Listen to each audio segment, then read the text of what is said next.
गुरुर्ब्रह्मा गुरुर्विष्णु गुरुर्देवो महेश्वर गुरु साक्षात् परं ब्रह्म तस्मै श्री गुरुवे नमः।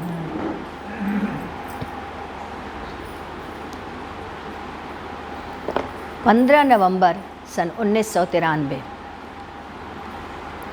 आज पुरुष वर्ग का हवन रहा। हवन कुशलतापूर्वक संपन्न हुआ।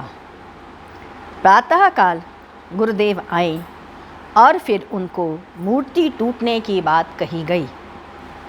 गुरुदेव ने कहा, यह अच्छी बात नहीं है, इसे शुभ नहीं मानते।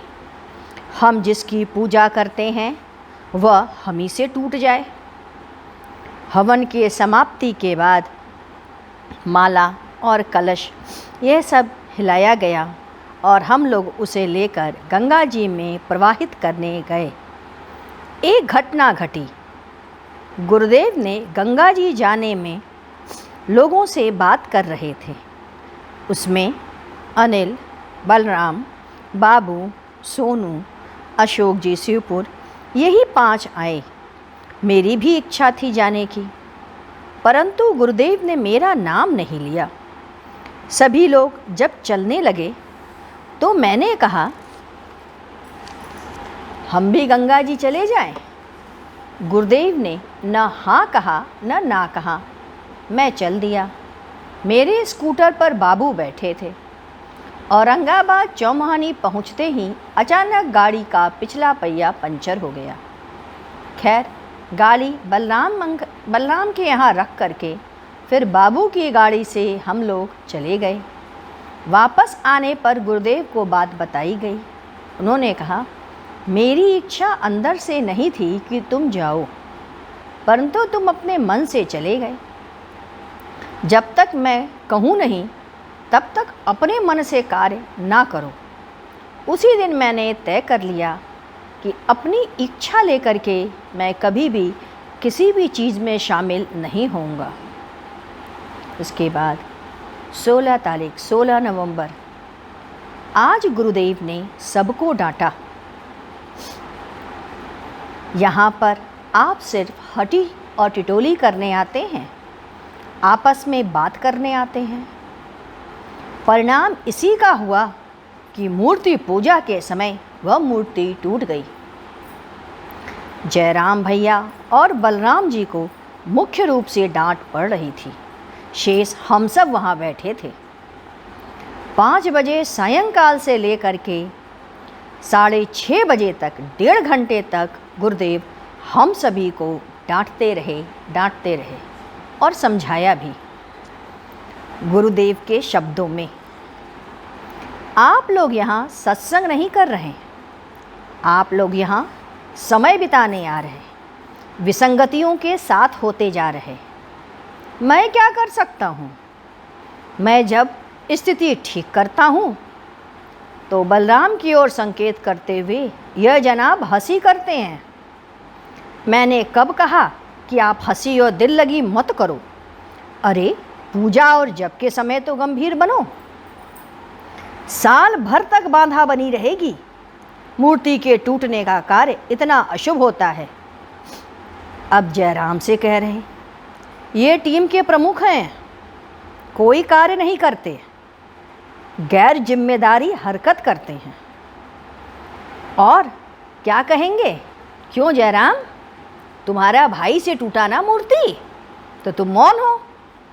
अभी कोई और होता तब पूछते, कैसी अच्छी अच्छी बातें बताते हमको।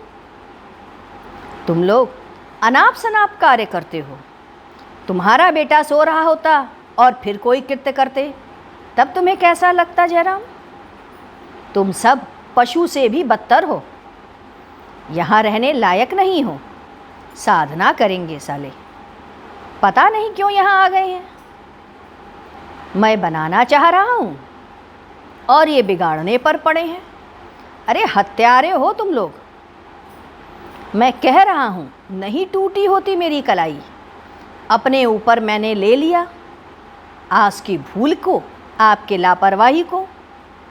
भगवान कृष्ण का कलाई तुम लोग तोड़ो और उसका कष्ट मैं अपने ऊपर ले लूं। मेरी कलाई टूटने का क्या प्रश्न होता है, बताइए, है शनि जी? मैं चुपचाप हाँ हाँ में गर्दन हिला रहा था। इस तरीके से हम लोगों को पूरे 1.5 घंटे तक डांट पड़ती रही और हम सब अपना गर्दन झुका करके उसे सुन रहे थे। वह डांट ऐसा लग रहा था कि अंतःकरण को भेद देगा। आप लोग क्या करेंगे साधना? प्रश्न ही नहीं पैदा होता। इस प्रकार आज के पूरी साधना हम लोगों की यही रही। गुरुदेव की वाणी को हम लोग श्रवण करते रहे और उसके पश्चात घर चले गए। फिर 17 तारीख 17/11 सन 1993 आज भगवत चिंतन में गुरुदेव ने कहा, कबीर कहते हैं कि 4 चीज़ों से बच के रहो, चोरी, यारी, निंदा और मिथ्या।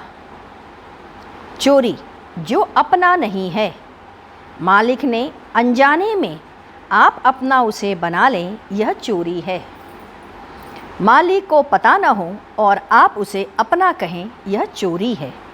यह शरीर आपका नहीं, यह शरीर ब्रह्मा ने बनाया है, यह तुम्हारा नहीं। कर्म के अपराध के कारण तुम्हारा जन्म हुआ और तुम इसे अपना मान बैठे हो, यह चोरी है। इसका निवारण तभी होगा जब तुम में वैराग्य हो जाएगा।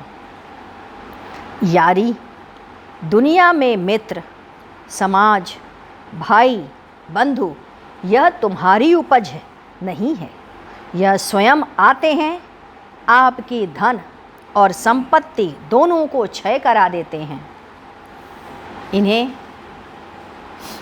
अपने से युक्त कभी मत होने दो। अपने आप को उनसे दूर रखो। यह पतन को जाएंगे और आपका पतन कर देंगे।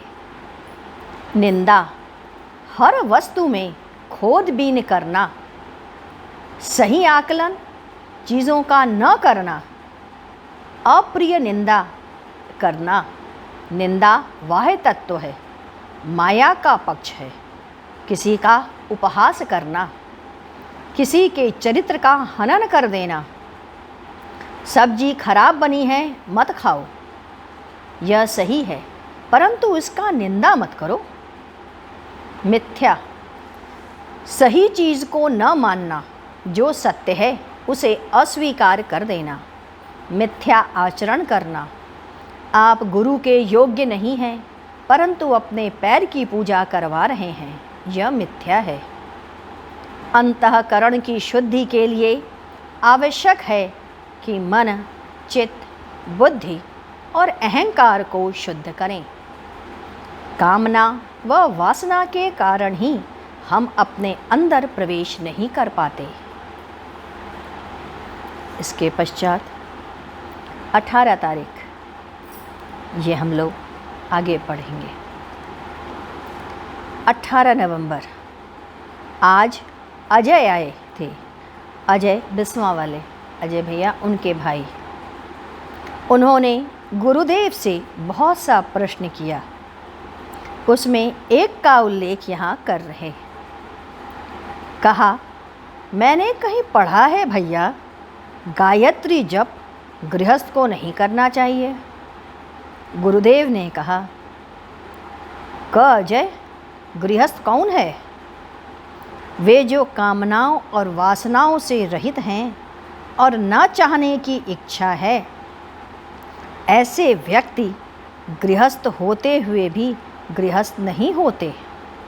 जिनमें समस्त प्रकार की वासना और कामना, चाहत न बचे, ऐसा व्यक्ति यदि जीवित जी रहा है तो उसे गृहस्थ कैसे कहोगे, बताओ। इसके पश्चात 19 तारीख एक दिन कहते कहते गुरुदेव ने कहा। गुरुदेव कह रहे थे कि रामकृष्ण परमहंस जी की एक कथा आती है। एक चोर भाग रहा था। पुलिस उसका पीछा कर रही थी।